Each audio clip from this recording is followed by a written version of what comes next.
Hey there, welcome to episode 202 of Mike's Collection. I'm Mike, and the part of my collection that I'm going to be talking about today is some of my newest Masters of the Universe Origins figures. So I've already done a bunch of these videos. I generally do one for each wave of figures that have come out. I think there's 8 waves in general now, in total. So not only have I done the 8 main waves, but I've also done a video on Deluxe figures, a video on the Castle Grayskull playset, a video on some of the Masters of the WWE Universe crossover figures. So if you're interested in any of the prior waves, just go check my channel. There's a playlist for Masters of the Universe. You can find all that stuff in there. Today, I've called this video Deluxe Figure Review because I am going to be reviewing 4 of the newest Deluxe figures. And what makes these figures deluxe is that they give you a handful of extra accessories and then charge you an extra $10 or $15. But anyway, so I've got Flying Fist Heman, Terror Claws Skeletor, Leech, and Snout Spout. So I'm going to cover all those figures. But I do have a couple other kind of random Masters of the Universe figures that I have picked up in the last couple of months that I've thrown into this video as well. So Stridor the horse, as well as a couple of the Masters of the WWE Universe.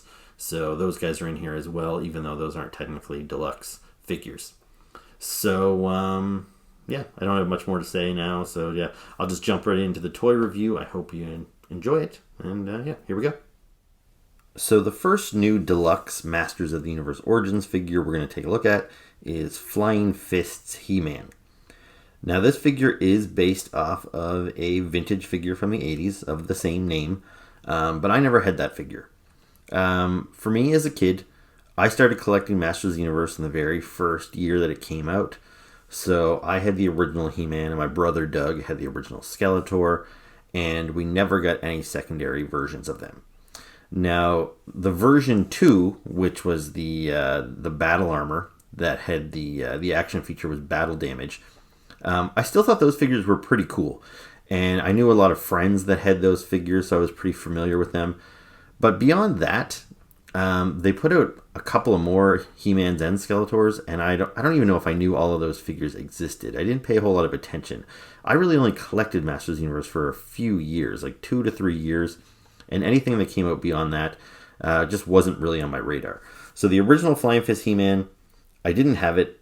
I don't even remember if I knew about it. Like, I'm familiar with the character now, just because as a toy collector, I've gone back and looked at guidebooks, and a lot of these characters were redone over in the Masters of the Universe Classics line a few years ago. But as far as the very original version, I just didn't really care. But when this new Origins line came out, one of the things that had me excited about it was how affordable it was and how readily available it seemed like it was going to be. Now, some of the figures have been pretty difficult to track down, but I buy most of them on Big Bad Toy Store. So as soon as new figures are announced, I pre-order them from Big Bad, and then I just sit and wait for them to arrive at my doorstep. I don't have to hunt them down, which I had to do in the first couple waves. The early days, it was kind of a pain in the butt to hunt these guys down. Now it's pretty easy. So not only were they affordable, but they were easy to obtain. When I was collecting Masters of the Universe Classics, back around, from about 2009 to 2019 or so, those figures were only available on Mattel's website. They were available in limited numbers. You had to race to get on the website to buy them before they sold out. They got really expensive on the secondary market. It was kind of a pain in the butt, and it was kind of expensive to collect them. So even that collection, which I have a lot of them, I still have a number of holes in my collection. So with this line, the Origins line, I kind of made a commitment to say, I'm going to buy everything. For the first time, I'd like to have a complete Masters of the Universe line. All the weird variants and everything like that, I'm going to buy as much of it as I can. Because, these figures are only about $15 a piece. And they're fun, and, what's the harm? Anyway, the figures have gotten more and more expensive. Just in the past, 2 years since this line's been around. 2 or 3 years, I guess. And these figures now, I think they end up costing me about $25 American when I buy them on Big Bad Toy Store. And then when you factor in the conversion, that's probably a $32 figure or so, and then shipping, and then the customs I end up paying sometimes. All of a sudden these figures are becoming like $40 plus figures, and they're not so affordable anymore. And I'm really starting to wonder if I should continue to be a completist, because figures like this, I'm just not very excited about, to be honest. Like, He-Man's cool, don't get me wrong, but I've got a few He-Man now. And so what does this guy bring to the table? So he's got this cool vac metal armor. It's might be a little hard to pick up on camera, but it's two-toned here. There's silver, and then the belt and the kind of cuffs around the arms are gold chrome. And then you've got the red chrome He-Man symbol. There's a clip here on the back, which can be used to store this weapon when he's not using it. The weapons, of course, are the newest component, the main feature that makes this guy Flying Fist He-Man, although I don't really understand the name compared to the weapons. Like, I don't really know how these make him Flying Fists. So he's got this shield with a spin effect, and then he's got this big crazy bolo weapon, I guess, which spins. And it's also kind of chrome. Both this and the shield have that cool vac metal look to it. So the idea being, there's a little half like wheel here for your finger on the back. You're supposed to use that to spin him, and when you spin him, he thrashes around, and presumably the bolo is going to spin and the shield is going to spin when you do that. Kind of hard to do, I think. I don't find it particularly effective. Like, it's the kind of thing, if I was like a 5 or 6 year old playing with this, I would probably think this was a lot of fun. But as an adult collector now, this is the kind of feature that doesn't really get me all that excited. It just seems like a lot of nonsense that they're just dumping on a figure that I essentially already have. And so to that point, let's compare him to some of the other He-Mans we've already got. First off, so accessory-wise, so you see he's got the big stupid bolo and the shield. He also comes with the power sword, of course, which is pretty standard. I think the original He-Man in the line came with the half power sword, which is true to the original vintage figure. Both him and Skeletor came with a half sword, and you just snap them together to get a full sword. This guy here has a full silver power sword. He also has one extra hand, which is kind of odd. Usually when figures get extra hands, they get like a pair of extra hands. But this seems to be pretty common in the Masters of the Universe Origins line, is they give you just one extra hand. So, I don't know. And just so you can see what hands he does have. So he's got one gripping hand here, and then the other hand that I've got his shield clipped onto is kind of this open slapping hand, or hand for the shield. So you can put this gripping hand on him, so you can give him two gripping hands, that way he could hold the sword and the bolo, but you can't give him two slapping hands. And then the last accessory he has is this kind of angry face with the wind-blown hair. So that's kind of cool. However, when we look at the other He-Man figures I have in my collection, so first there's the original He-Man that came out. So I like this figure, but a lot of people didn't like that his head was kind of redesigned. He has a new look that was different from the vintage toy. But then they later released this figure with the vintage head, so that argument became kind of redundant. I think this is the He-Man most people would want in their collections if they were only going to have one He-Man. Then they put out Battle Armor He-Man. So this one here I think might have come with the two heads. I've chosen to give him the kind of more modern contemporary head, but I think this style head, which is based on the vintage figure, was an option on this figure. But anyway, so this one here has that battle action feature where you can spin this around and it kind of gives you battle damage on his chest. So this is a version that, like I said, a lot of kids had this in the 80s, and to a lot of people this might be their favorite He-Man. So we got that figure. What might have disappointed some people is that it didn't have the vac metal chrome on the armor. But then a while ago we got I think it was called Battleground He-Man or something like that. This one came with a battle cat, and you can see their battle damage. They've got some of the scars on them. So this one here, he's got the battle armor with the battle damage action feature, so the spinning chest plate. But now it's in the vac metal. And this was the first figure that gave us this screaming head with the windblown hair. It also had a different head. So now I've got 3 He-Men. 2 in the battle armor. One of the battle armor ones, this one improved, I think, because it gave us the chrome. And now we've got this one. So now he's got chrome battle armor. But as far as his colors, like for the first time, he's got a red belt and red cuffs instead of the orange. He's got this white trim on his boots instead of the yellow of all the other guys. So he's a little different, but I don't think any of those things are improvements. And besides these He-Men, I also have Prince Adam, I have Faker, and I have Anti-Eternia He-Man, which is basically the same character in different colors. So I've got about 7 or 8 He-Mans now, and it's starting to feel a little excessive. Even though I knew I'd end up with a lot of He-Men when I started collecting this as a completist, I think I'm starting to run out of steam on the He-Mans a little bit. Because when this guy showed up, I just thought, okay, I've already got the armor. I've already got the alternate wind-blown head, so that's not much added value. The accessories are just kind of dumb, and I don't have a whole lot of room to display my figures. They're all kind of packed pretty close together. And when you've got these big swinging accessories that take up a lot of room, that's actually just kind of a pain in the butt. So yeah, this guy just doesn't not bring anything new to the table as far as I'm concerned. Maybe if you had Flying Fist He-Man when you were a kid, so in your mind that is the He-Man, that's your favorite He-Man, then by all means pick this guy up. But otherwise, I would say this guy is definitely not essential, and you're better off with any of the other He-Man that have come out so far. So the next deluxe figure we're going to talk about is Terror Claw's Skeletor. And I'm going to tell you my thoughts, my feelings on this figure are pretty much the exact same as Flying Fist He-Man. This guy just doesn't do anything for me. And I think it might mean I stop buying every Skeletor that Mattel tries to sell me. I'm not going to say I'm not buying any more Skeletors, because I think there are a couple other versions of him from the vintage line and stuff that I still think would be interesting in the Origins line. In fact, I already have a He-Man and a Skeletor in my pile of loot at Big Bad Toy Store as we speak. There's a couple of versions of them based on the 2002 cartoon, done in the Origins style, and I'm excited about those ones. So I've got them in my pile of loot. They're just waiting to be shipped out. So these definitely are not my last versions of He-Man and Skeletor that I'm going to be talking about on this channel. But these ones here just don't really do it for me. Again, the same price. So this guy here probably worked out to be about $40 or so once you factor in all the conversion, shipping, all that other stuff. And I just don't care for it, especially compared to the other Skeletors.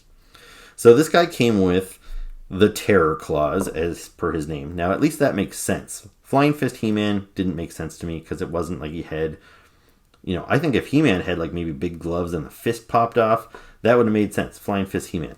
This guy is called Terror Claws, and he has these big terror claws that snap onto his arms. And when you swing him around, the claws go up and down. So at least the name makes perfect sense to me. And that alone is enough of a gimmick.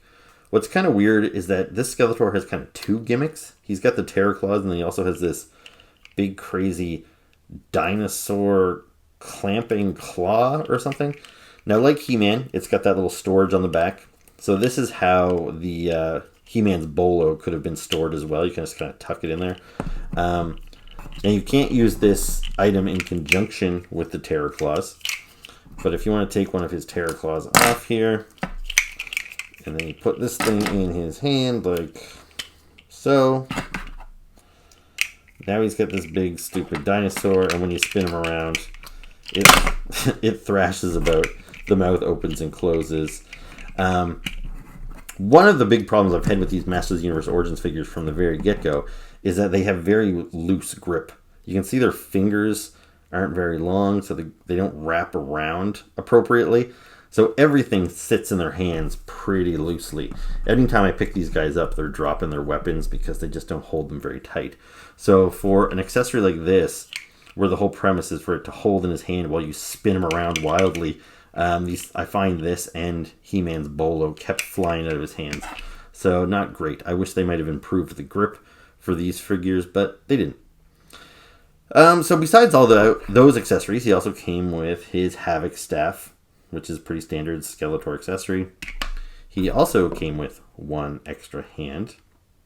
So, which is, you can see here, he's got the 1 slapping hand and the 1 gripping hand. So like He-Man, you can give him 2 gripping hands.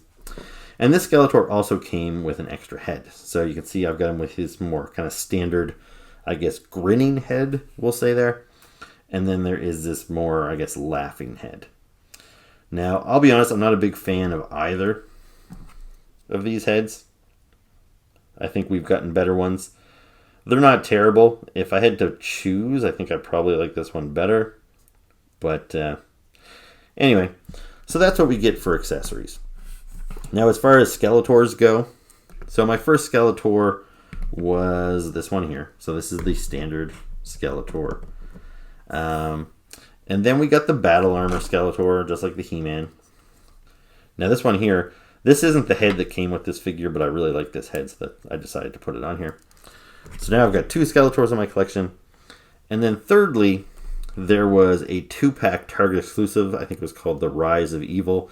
And it came with Keldor and it came with Kronos, which are Skeletor and Trapjaw before they got transformed into their more popular versions. So this is Skeletor before his face got burned with acid.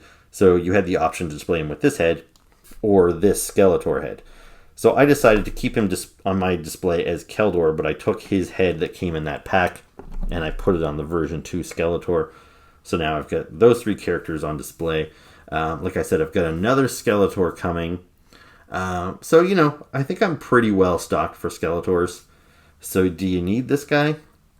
I think this figure is actually even worse than the He-Man as far as the design goes. Like, I do not understand what's going on with this glittery pink sports bra that Skeletor is wearing. It doesn't make any sense to me. If this was full chest armor, then I could get behind it, you know, like this armor here. If it went all the way down to his belt. But the fact that it's this chrome pink with a little skull in the corner, and then you've got his abs showing, it just looks like he's off to go to Lululemon to work out or something. I don't get it.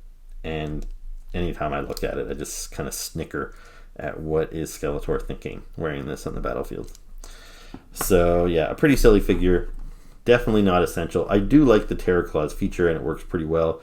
The dinosaur feature doesn't work nearly as well, but as far as the look of the character goes, yeah, buy one of the other Skeletors.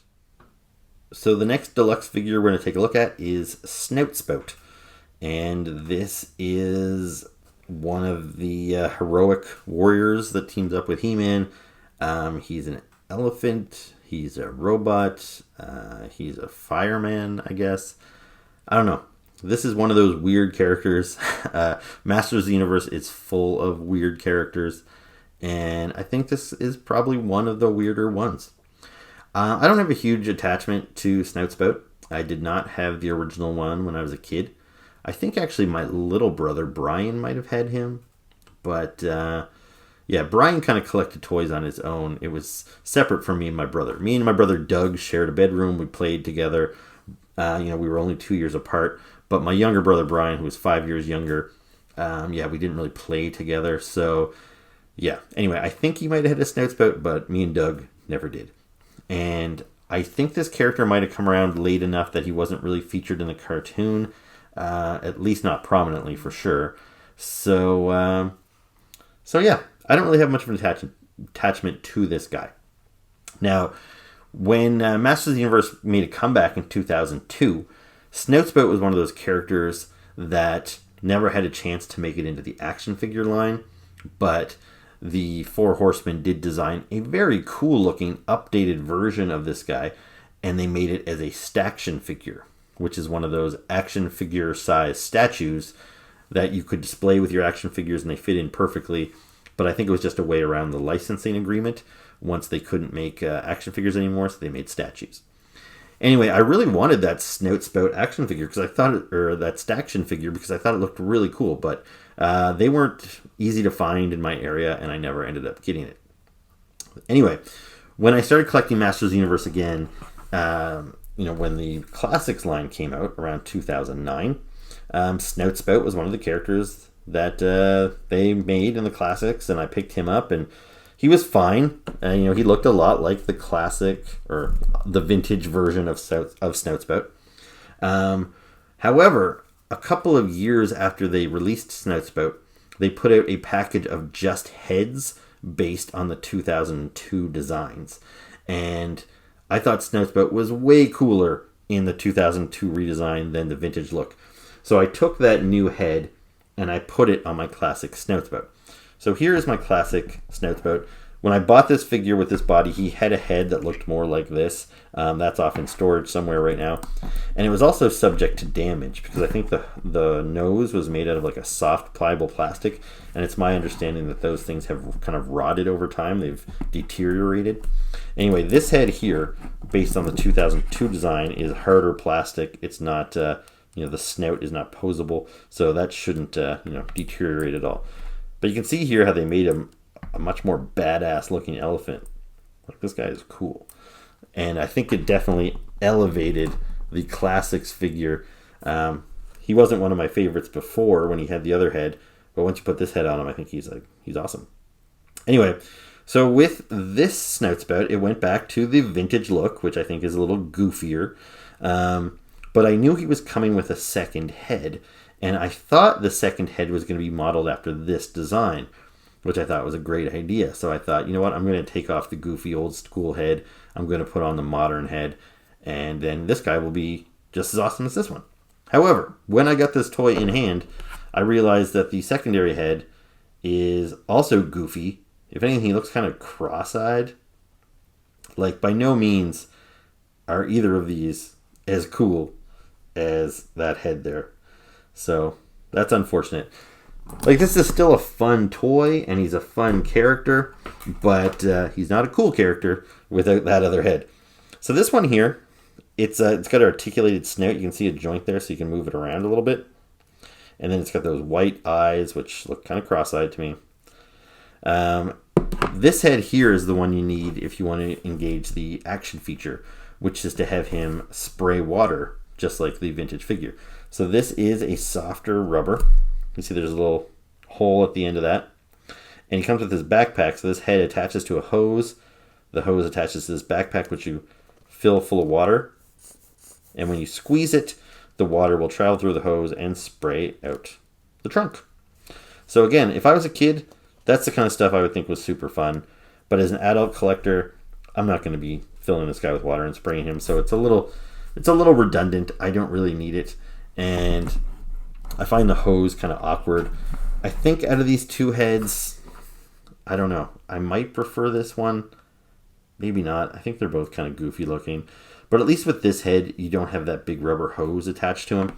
So if you do choose to take off this head and this backpack, which are attached together, and you put this head on him, he also comes with an alternate backpack, which just clips on, and it's not nearly as large and doesn't have any big rubber hose coming from it. So I think it's just a little easier to display. As I mentioned earlier, I don't have a lot of room in my display, so I don't like figures with big giant accessories taking up a lot of room. So this is probably the way that I will display Snout Spout going forward. So yeah, I don't know if there's anything more to say about him. Like, he is what he is. Orange body, the purple gloves, the black boots, the blue shorts. It's a weird design. He's got the axe, the elephant head. I actually posted this picture on Instagram the other day, and I got into a conversation with one of my Instagram followers about whether Snout Spout is an anthropomorphic elephant. So does he take this helmet off, and is he an elephant underneath? Or is he just a man, like a human, with this elephant helmet on? Or is he a robot elephant? Is this not a helmet? Is this just his head? I honestly don't know. I guess that's part of the fun of Masters of the Universe, is the weirdness. I don't know if the creators even bothered to think that sort of stuff out. You know, if he is a robot elephant, why does he have this orange human body? Like, is this orange? Is this his bare skin?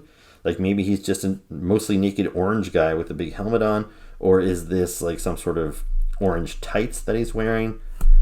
I don't know.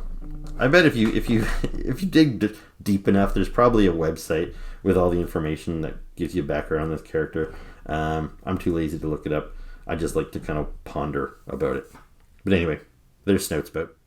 So the last of the deluxe figures that I have to show you today is Leech.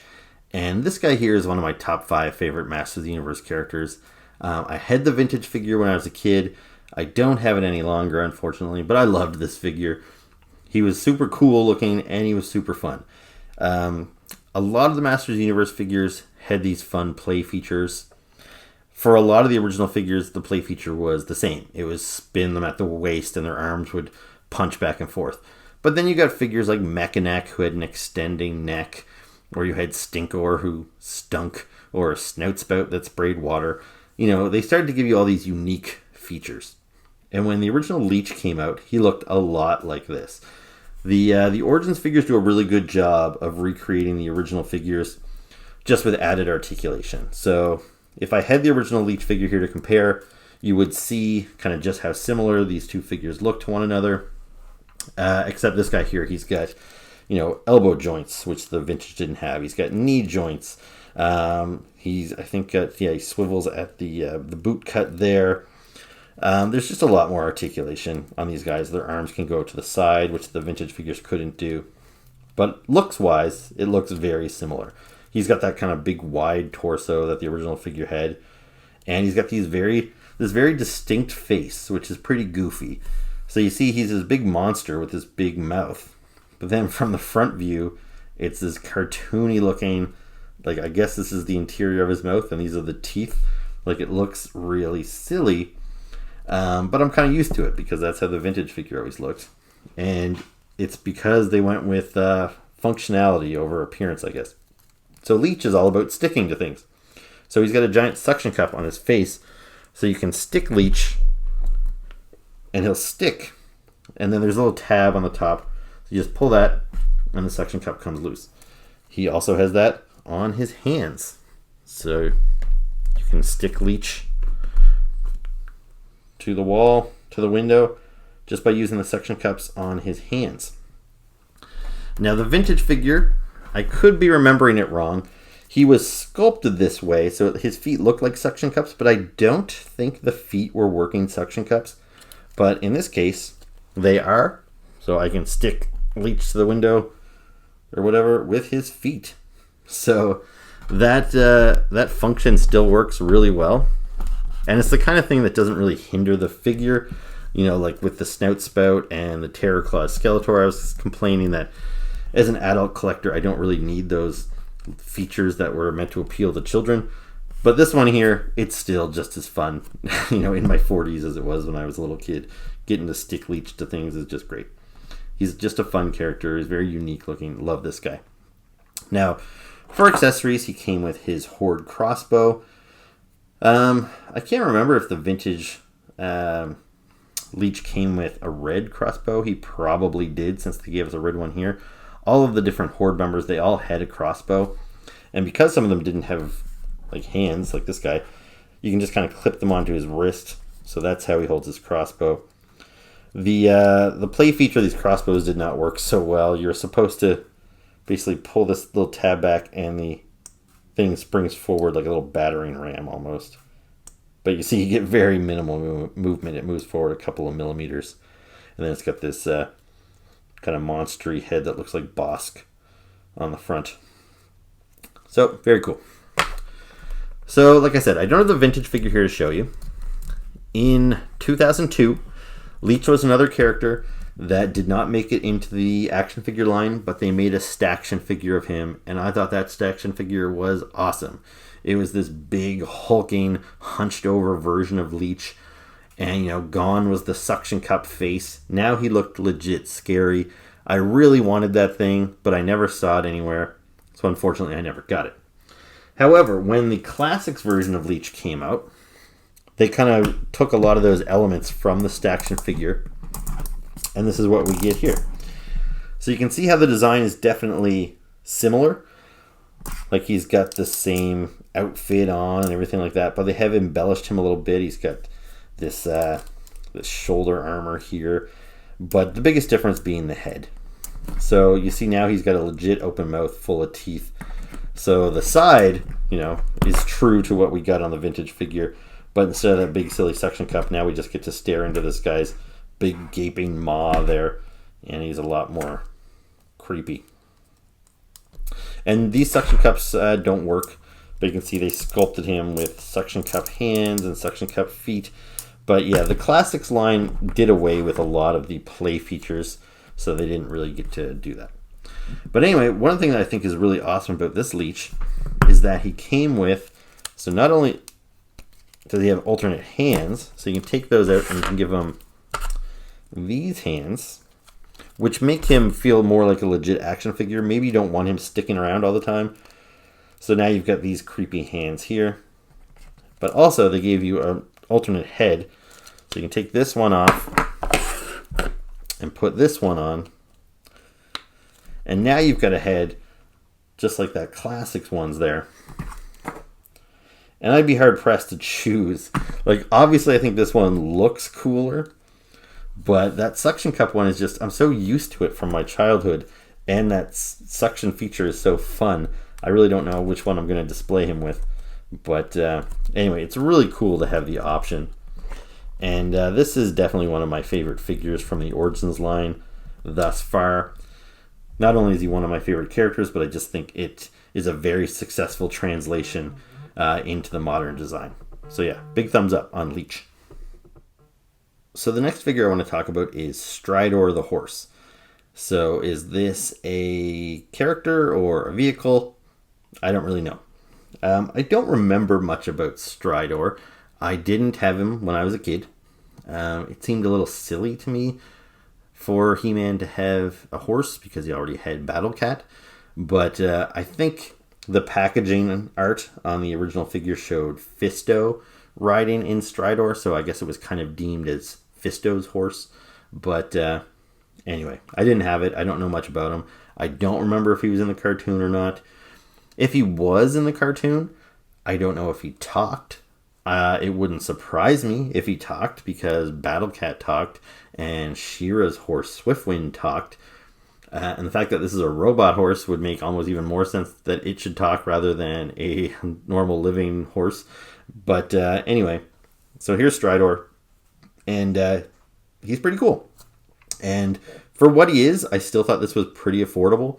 I mentioned earlier about one of the great things about this Origins line is that it is so affordable, especially compared to other things that are out there on the market. So, like, this is a pretty big, bulky figure, and I can't remember how much he was, but I want to say, like, $40, $45, something. Like, I don't know. It wasn't too bad.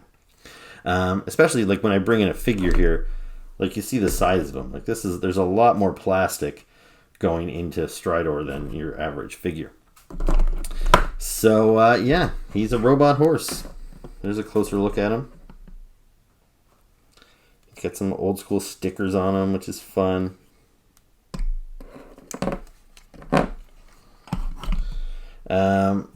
He's pretty tall. Like, I almost don't have room on my table. Like my tablet that I film on, I'm right against the edge here, and I can still kind of barely get him all on screen. So yeah, big figure, very cool. He came with a bunch of stuff. So I think these little guns, I can't remember if they were removable. I don't know. But first off, he's got this helmet. I think this is the classic helmet that he came with on the vintage figure. But anyway, you can take that off. It's just kind of a soft rubber. And then he came with this more elaborate one. So you can put that on him like so, if you prefer. His mouth opens up. So his mouth articulated there. And then you can put this doohickey in his mouth, and that gives him some reins on a rope. So whoever's piloting him can hold on to the reins of the horse. He also has these 3 big translucent blue blast effects. So I'm not sure where they're intended to go. He does have 2 side-mounted guns, and he has this one tail gun, but they're pretty small, and these the turrets on the guns are pretty thin. So I don't know if that's the intent, that he's supposed to be blasting, but I could see this blast effect almost being too heavy and bending the guns in time if you left them on there, because none of the gun turrets are, like I said, they're not very thick. But yeah, they're cool cool effects. You might find another use for them, even if you don't find a use with Stridor. So his head turns in a couple of different ways. There's one right at the neck. There's another joint kind of at the midpoint. And there's another joint at the base. So you can turn his head in lots of different ways. This little gun on the back turns. His tail's articulated. The vintage figure, I don't think it had any movement in the legs. But this one here, it's got knees. It's got feet, joints. So you can move him around quite a bit. And you can hear that ratchety joint. So, you know, you don't have to worry about him having wobbly knees and collapsing. He's got a very strong, ratcheted joints there. So he'll hold up good and firm. What else? Another thing we came with, which is really cool. And a lot of the accessories in this line have come with display bases. So my battle-damaged Battle Cat and my Wind Raider have both come with these Castle Grayskull-like bases. So it's got that familiar green brick. And then this one here even comes with a couple little fences, which seem kind of redundant. I don't know what they're going to do. I think this horse could jump those fences if you wanted to. And then it's also got this this clear display base, which you can plug into the bottom of Stridor. And bear with me. So it plugs into him like that. So now he's kind of hovering, but you could kind of move that so he's on the ground. But the great thing about that is you can use that to give him kind of a, you know, what's the word I'm looking for? A bucking effect or something. You can have him standing up on his hind legs, like so. So that's what the stand allows you to do. So that's pretty cool. You can take those little fence pieces out if you wanted to, and just add it to your, you know, put it outside of your Castle Grayskull playset just to give a little bit more, you know, make it seem like a larger playset, just having all that extra, those platforms around. Anyway, and he does also, he has a cockpit for a figure, so I'll just stick Heman in there right quick.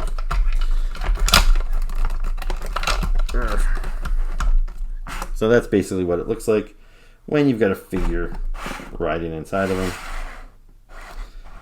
So yeah, pretty cool. I imagine they're going to repaint this to give us the evil version, which I think was named Night Stalker. And yeah, I'll probably get that too. I think this figure is fun enough to warrant picking up the repaint. But yeah, pretty cool. And like I said, I still think it was relatively affordable in the grand scheme of things. Now I've got two more figures here to talk about that I just kind of want to lump in together at the ending. I'm not going to spend a lot of time on them. But these are a couple of WWE figures from the kind of Masters of the Universe subset called Masters of the WWE Universe, where they took, you know, real life wrestling characters and then gave them Masters of the Universe accessories and some weird play features. It's a bizarre choice. I don't know who thought of this, but it's fun. I have a lot of these figures. I'm not a big wrestling fan, especially modern wrestling.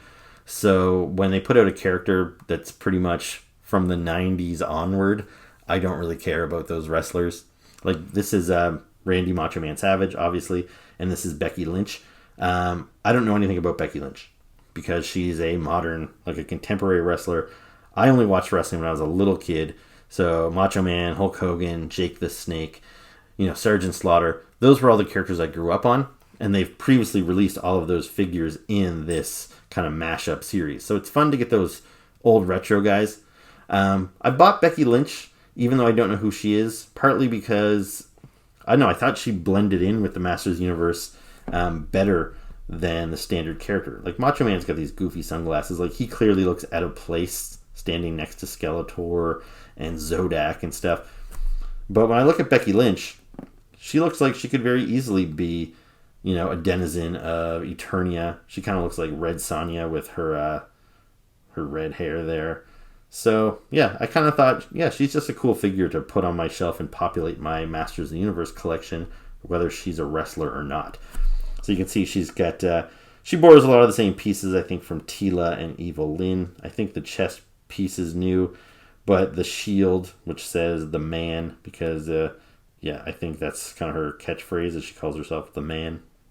I don't know. And then she's got Teela's snake-headed staff. So yeah, a cool figure. I like the gold paint. The gold and black look nice together. So yeah, pretty cool. Now Macho Man, he was my favorite wrestler when I was a kid. And here they've got him in his black and white. And he's got Man-at-Arms' armor, and Man-at-Arms' mallet. So this figure is cool, but I thought it was kind of weird. They only put out, I think, 7 or 8 waves of figures, about 4 figures per wave. So there's not a lot of characters in this Masters of the WWE Universe line. And there's a lot of wrestlers they could have chosen to put in here. But they did a couple of duplicates. So, for example, I have 2 Rey Mysterios, both of them dressed as Stratos, just slightly different colors. And when it comes to Macho Man, this is my second Macho Man, and both of them have Man-at-Arms' armor and mallet. So I don't really know why they felt the need to do him twice. Like this go around with, he's got his kind of famous shirt with the sunglasses on there. And this is neat because it's modeled after the battle armor Heman and Skeletor. So it has swappable plates, so you can put it in with the sunglasses, cracked once and cracked twice. So I thought that was a really fun feature, a fun nod to the battle armor. With this one here, they gave him a Horde symbol. So they changed up his armor, and they gave him this Horde armband. So I don't know if maybe the thought process is this is supposed to be kind of a heroic version of Macho Man from when he was a face, a good guy wrestler. And then this is supposed to be the heel, bad guy version of Macho Man. That's why he's a member of the Horde now. There's not too many wrestlers that I would have bought twice in this format. I bought a lot of them once because I thought it was kind of cute. But Macho Man, only because he's my absolute favorite, did I choose to buy, both versions of him. Now this line here has continued on past the Masters of the Universe tie-in. Now they're making just straight up wrestling figures in this format. And even though I don't care about wrestling, and I haven't collected wrestling figures since I was like 10 years old, this line did get me kind of interested in thinking, you know what, maybe I'll buy some of the characters that come out afterwards, like the Honky Tonk Man and Shawn Michaels, characters that I remember from my childhood, and I'll just integrate them into my Masters of the Universe line anyway, because maybe I have some extra accessories sitting around or something that I could make them look like they belong. But I saw some of them in my local Walmart the other day, and the price on these ones, the non-crossover versions, has gone up quite a bit. Like these guys here in Canada were about $15. The new ones I think were $35. And they're the same size, they have about the same amount of accessories. So they have like more than doubled in price, and I don't know the justification. I know, inflation is happening and all that. I wouldn't be surprised if they'd went up $10 maybe, but yeah, to go up, like $20 in price just seemed crazy to me. So I don't think I'll be buying any more of these wrestling figures. So these are probably my last 2, and yeah, they're pretty fun. So that was my review of the latest Masters of the Universe Origins Deluxe figures, as well as a couple extra odds and ends. So I hope you enjoyed the video. If you did, please make sure to hit the like button, hit the subscribe button, leave me comments below. I'm always happy to hear from you guys. And I think that's all I have for now. So I'll be back very soon with another video. I think I'm expecting Chad to come over this weekend, and we're going to do another video together. So for those of you that enjoy the banter with me and Chad, stay tuned for one of those. And besides that, I also do have a lot of figures left to review. I just got the latest wave of Action Force figures. I have some new Marvel Legends, some new Star Wars Black Series, some San Diego Comic-Con exclusive figures. So yeah, I've got another 5 or 6 videos lined up. So stay tuned for those, and I will see you then. Until then, ciao.